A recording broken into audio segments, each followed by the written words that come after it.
শুভ মহালয়া সবাইকে। এটা হচ্ছে আমাদের স্বামীজি স্পোর্টিং ক্লাব, যেটা হাওড়াতে আছে। আমরা তিনজনে মিলে বেরিয়ে পড়েছিলাম আজকে এখানকার ঠাকুরটা দেখতে। 2024-এর প্রথম দেবী দর্শন, মা দুর্গা দর্শন। আলোকসজ্জাটা বেশ সুন্দর, প্যান্ডেলটি বেশ ছিমছাম কিন্তু সাবেকি। এই জায়গাটা কিন্তু 5 দিন ভীষণই ভিড় হয়, ওই জন্য আজকে আমরা ফাঁকে ফাঁকে দেখে নিলাম।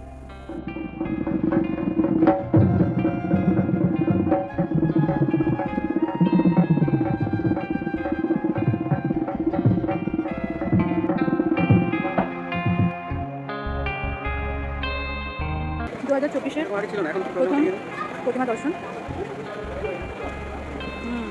Swamiji sporting club. মাম্পু দেখো, মাম্পু তোমার কেমন লাগছে? ভালো লাগছে মা দুর্গাকে দেখে? 2024-এর প্রথম মা দুর্গা দর্শন কেমন লাগছে? খুব ভালো, ভীষণ ভালো।